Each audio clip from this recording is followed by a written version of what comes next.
This is to um, show you how to post things online for our families for discipleship options, especially if they're not here on the Sunday, which is why I do that, especially with it being summer, telling families like, hey, that's fine if, we miss you guys on Sundays, but, you can still continue to disciple your kiddos at home. There are three things you need when you do this. You need um, access to the Squarespace, which Jerry said he had already sent that to you. Um, you need our Arvada Vineyard Families YouTube page. So it looks like this. And then you also need access to the Google or the Dropbox Grow Materials, the curriculum pages. And for the month of July, you're going to use the staycation. So it's going to say 12 staycation. But because we're still in June, I'm going to do the make it or break it. And so when you log onto the page, it'll look the Squarespace. You'll look like this, and you want to navigate over here to where it says KidVenture. And we just update where it says preschool and elementary. I'll update all this stuff up here that's for the theme right after Sunday. So we have the new stuff for July. But what I need you to do each week is to update the stuff for the preschoolers and for the elementary age kids. So each block, as you can see, if you highlight, it says KV Preschool Edit. So you're going to click on Edit, and then you're going to click on this box. And when you click on this box, you see either A, you can delete that, which we don't want to do, or again, the pencil sign, which means to edit it.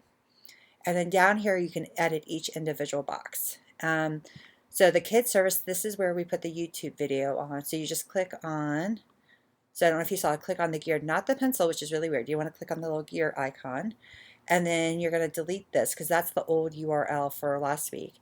And then you're going to come over here to the YouTube page, and under our videos, you're going to navigate to, and then like I said, we're under the make it or break it. And you have to keep, and this is week 4 for make it or break it. So I want to find the week 4 make it or break it video for preschool. And then it just says grow kids, and then the elementary kids will say elementary video. So that's how you know what the difference is. So just click at the shareable link. And I come back here, and then I just paste it into this box, and you hit save. And then while you still have this up, the only other thing you need to do is update the coloring page from here. And this is where if you go to the Dropbox, so again, you go under preschool, week 4, because it's a coloring page, it's under printables, and then I right click and I do copy Dropbox link, and then I paste that in here, and I hit save and apply, and that's how you edit that section. And you do the same thing for elementary. Now the scriptures to read, the memory verse stays the same a month, so you only have to change out if it's like a new month. So the scriptures to read and the activity then is a whole new thing. So I believe I have shared with you some Google Docs, and it'll look like this. So it'll see it says scriptures to read, activity, scriptures to read pre-K, pre-K activity. And then so what I do is I come back here to the Dropbox, and I do, so this is the week 4 MBI pre-K. That's the version I edit. I actually look at the unedited version because sometimes there may be activities that are more appropriate for families to do at home that maybe I may have skipped for a Sunday service, but you still want it but it would still be applicable for a family to do at home. And then you also want to come down here where it says programming and graphics, because if you notice at the top of each of these Google Drives, I put up the big idea slide. So this is the scripture. So what I do is I just delete whatever last week's image was, and I find this week's image. So it'll be week 4, big idea.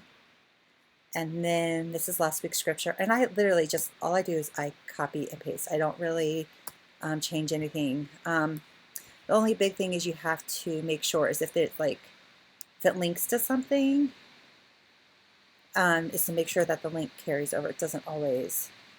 And then you see how it does that weird highlighting thing. Sometimes it does, sometimes it doesn't. So you just got to go in and fix that.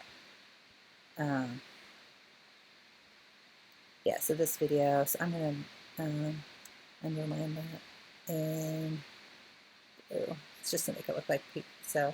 And that's all. I mean, that's it for preschool for the scripture. And then again, same thing for the activity suggestions. I'm going to go up here and delete this big idea, and I'm going to put this week's in. And I always, always, always will put up the circle time and the memory verse if there is one, um, just to remind parents that, hey, we have, because the circle time's great because it's questions about the story and what they learned. And then the memory verse is great because I want them working on a memory verse. Okay, so again, it does this weird highlighting thing, and I'm not sure why it's stuck in a formatting thing, but just take it off. And then usually if you could find one or two other activities. So here, um,